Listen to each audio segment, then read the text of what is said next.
Hello all, welcome to my channel స్వేచ్ఛ కన్నయ్య. ఈరోజు నేను ఈ వీడియోలో పాత బంగారాన్ని మార్చి కొత్త బంగారం తీసుకునేటప్పుడు నేను చేసిన మిస్టేక్ అయితే ఎక్స్ప్లెయిన్ చేయబోతున్నానండి.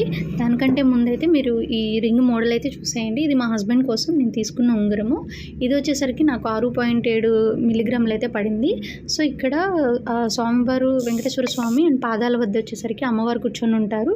చుట్టూ స్టోన్స్ వచ్చేసి green, white and pink stones అయితే ఉంటుందండి. ఇది నేను ఎలా తీసుకున్నానంటే, ఇంతకుముందు మా హస్బెండ్కి 5 గ్రామ్స్తో ఒక ఉంగరం అయితే చేయించాను.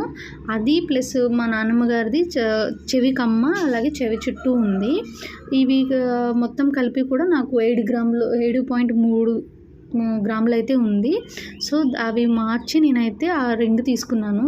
ఇది ఏమవుతుందంటే అండి, అప్పుడు రింగ్ చేయించినప్పుడు, కపుల్ రింగ్ చేయించినప్పుడు నాకు ఒక రింగ్కి వచ్చేసి అప్రాక్స్గా 1 గ్రామ్ అయితే వేస్టేజ్ పడింది. ఇప్పుడు ఈ కొత్త రింగ్ తీసుకునేటప్పుడు కూడా మళ్ళీ వాళ్ళు 1 గ్రామ్ వేస్టేజ్ చేశారు. దీనివల్ల అప్పుడు 1 గ్రాము, ఇప్పుడు 1 గ్రాము, నాకు ఓన్లీ 2 గ్రామ్స్ వేస్టేజ్తోనే పోయింది. సో ఇలా మనం మార్చేటప్పుడు మనకి ఇలా వేస్టేజ్తో పోతే మనకి ఎలాంటి లాభము ఉండదు.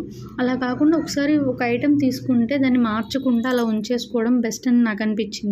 సో ఎందుకంటే ఇప్పుడు 2 గ్రామ్స్ వేస్ట్ అయిపోయింది కదండి. ఇప్పుడు మనకి గోల్డ్ రేట్ కూడా చాలా పెరిగిపోయింది. అప్రాక్స్ 22 క్యారెట్ వచ్చేసరికి 9,000 అలా ఉంది కదా. సో ఇదైతే నేను చేసిన పెద్ద మిస్టేక్. సో మీరు కూడా ఫ్యూచర్లో ఎలా తీసుకునేటప్పుడు ఇలా మార్చి అయితే తీసుకోవద్దు. ఒకసారి చేయిస్తే అలా ఉంచేసుకోండి. ఇది డిజైన్ అండి. ఇది కనుక మీకు నచ్చితే ప్లీజ్ లైక్ చేయండి, షేర్ చేయండి అండ్ సబ్స్క్రైబ్ చేయండి. బాయ్.